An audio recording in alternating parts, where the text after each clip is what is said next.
Medieval war atrocities, the butchery of battle. They speak of knights as noble warriors, clad in shining steel, sworn to oaths of honor, defenders of the weak. But when the banners rose and the horns of war blew, honor drowned in blood. Behind every tale of glory lies a truth more terrible.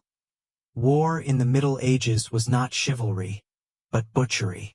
The battlefield was a place of madness. Picture a field after the charge.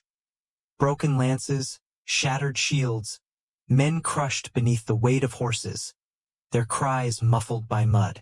Knights hacked at one another until blades dulled, then beat skulls with maces, splitting helmets like eggshells.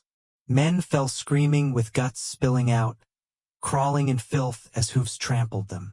The wounded begged for mercy, but there was none. The sword did not distinguish the brave from the cowardly, the innocent from the guilty. Yet the battlefield itself was only the beginning. Worse horrors came when the victors marched into towns. Cities taken by siege became charnel houses. Once walls were breached, restraint died. Soldiers surged through gates like a tide of steel and fire. Doors were smashed, children trampled beneath boots, old men cut down where they stood.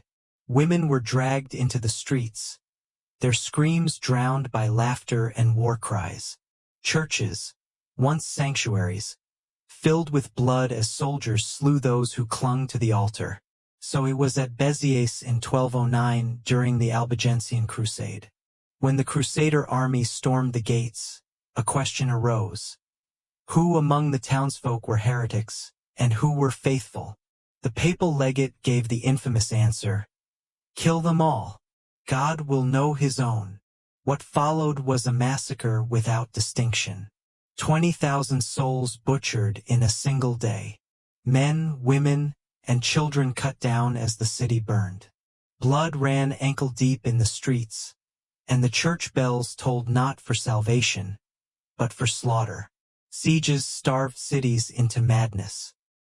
When food ran out, people boiled rats, gnawed leather, and drank foul water until their stomachs burst. Parents watched their children wither into skeletons. There are whispers, never written in courtly chronicles, of cannibalism, of children sacrificed to keep others alive. And when surrender came, it brought no mercy. The starving survivors stumbled out only to be hanged, mutilated, or enslaved, their wasted bodies dragged into pits. Pillage was a soldier's reward. After battles, armies spread like locusts, villages burned, barns stripped bare, livestock slaughtered for feasts that peasants would never taste. Wine cellars were drained, and anything of value, gold, silver, cloth, even cooking pots, was stolen. Those who resisted were beaten or killed. Even those who yielded were often mutilated to break their spirit. Eyes gouged out, hands severed, noses and ears hacked away. Fields were salted so nothing would grow. What was left behind was silence. Ruins, corpses, ashes. Rape was not an accident of war. It was deliberate, systematic, and used as a weapon. Armies violated women to shame their husbands, dishonor their families, and break entire communities. Pregnant women were not spared, nor nuns, nor girls. War cared nothing for innocence. At Limoges in 1370, during the 100 Years' War, the Black Prince's army slaughtered the population after a betrayal. Chroniclers wrote of 3,000 men, women, and children put to the sword.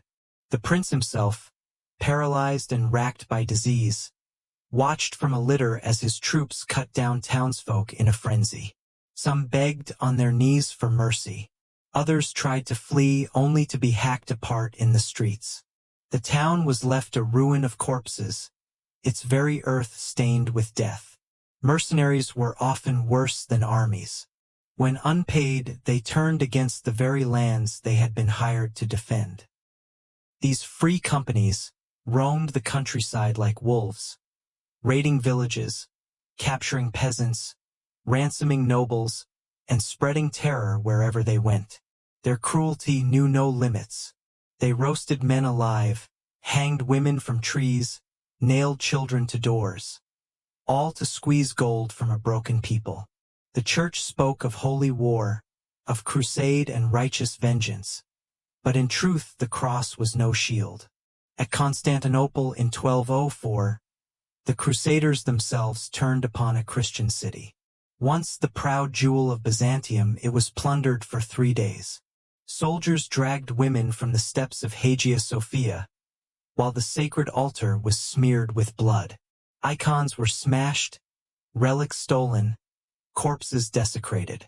Horses were stabled in the cathedral. Even the holiest place was not safe from the butchery of battle. When war ended, scars remained. Fields once fertile lay barren. Villages burned to blackened shells. Survivors carried mutilated bodies and broken minds. War in the Middle Ages was not just death, it was famine, it was disease, it was terror that clung for generations. Children grew up in the shadow of ruins, learning early that mercy was a word for priests, not for soldiers. And yet, the chronicles of kings and knights often hid these truths. They sang of valor, of banners, of victory granted by God. They spoke of noble charges and glorious deaths. But the peasants remembered differently. They remembered the smoke rising from their homes, the cries of their children, the taste of hunger in their bellies, and the blood on their doorsteps. This was the reality of medieval war. Not glory, but horror. Not honor, but slaughter. A world where cities vanished in flame, where women's screams echoed louder than battle horns, where blood and ash mingled until even the earth itself seemed cursed. In the end, the Middle Ages were not defined by shining knights, but by the butchery of battle. A butchery that spared no one, that stained Christendom from village to cathedral, and that left Europe soaked in blood.